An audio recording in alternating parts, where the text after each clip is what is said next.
আমার তো এখন অসুস্থ চলতেছে। অসুস্থ হচ্ছে যে 13 দিনের।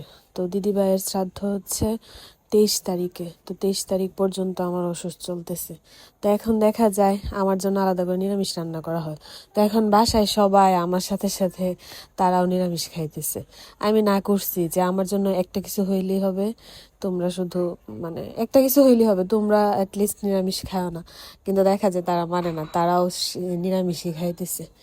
যাই হোক, তো সকালে খাওয়া দাওয়া করার পরে এখন হচ্ছে যে সিমের বিচি রান্না করবে মা। সিমের বিচি দিয়ে নিরামিষ তরকারি রান্না করবে।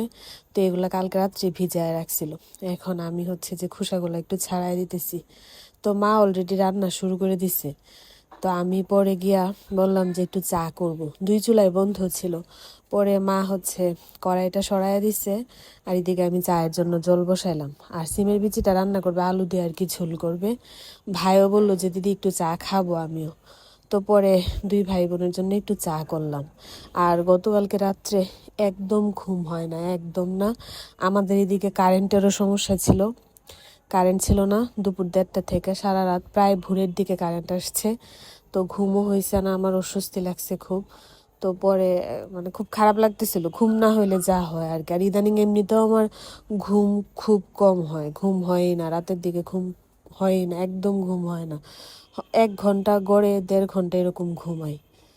যাই হোক, তো এই তো মা রান্না শুরু করলো। এখন আমি আসলাম একটু বারান্দায়, আবহাওয়াটা না আজকে ঠান্ডা ঠান্ডা, রোদ আছে কিন্তু আবার একটা ঠান্ডা বাতাস, ভালোই লাগতেছে ঠান্ডা বাতাসটা। তো ওই যে বাবু তো ডাব নিয়ে আসছে, এখন আমি হচ্ছে যে ডাবটা খাইতেছি বারান্দায় দাঁড়ায় দাঁড়ায়, বাতাস উপভোগ করতে করতে, ভালোই লাগতেছিল। তো আজকে আবার আমার হাজবেন্ড আসছে, ওর অফিস বন্ধ দিয়ে দিছে। ওরা হচ্ছে 12 দিনের বন্ধ পাইছে। তো আমার হাজবেন্ড হচ্ছে বাড়িতে যাবে।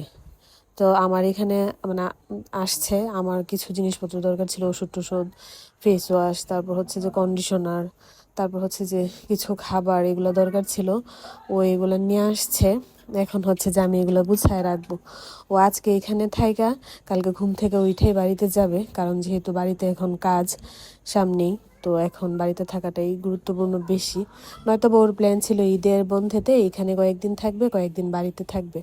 কিন্তু আমাদের প্ল্যান অনুযায়ী তো আসলে কিছু হয় না, সৃষ্টিকর্তার প্ল্যানের কাছে তো আমাদের প্ল্যান কিছুই না। উনি যা প্ল্যান করে রাখছেন তাই হবে। সব কিছুর পরও এটাই বলবো, যা হয় হয়তো বা ভালোর জন্যই হয়। কারণ হচ্ছে যে দিদিভাই তো কষ্ট করতেছিল, ভুগতেছিল। তো ওই কষ্ট থেকে সে হয়তো বা মুক্তি পাইছে। এটাই বলি যে এটাই হয়তো তার জন্য ভালো হয়েছে, কারণ শেষের দিকে তার আসলে অনেক কষ্ট হইতেছিল। যাই হোক, তো এই তো আমার জিনিসপত্র গুছগাছ করে রাখলাম। বর্ষাটাও বাড়িতে গেছে, এখন আমি বাসায় একা একা।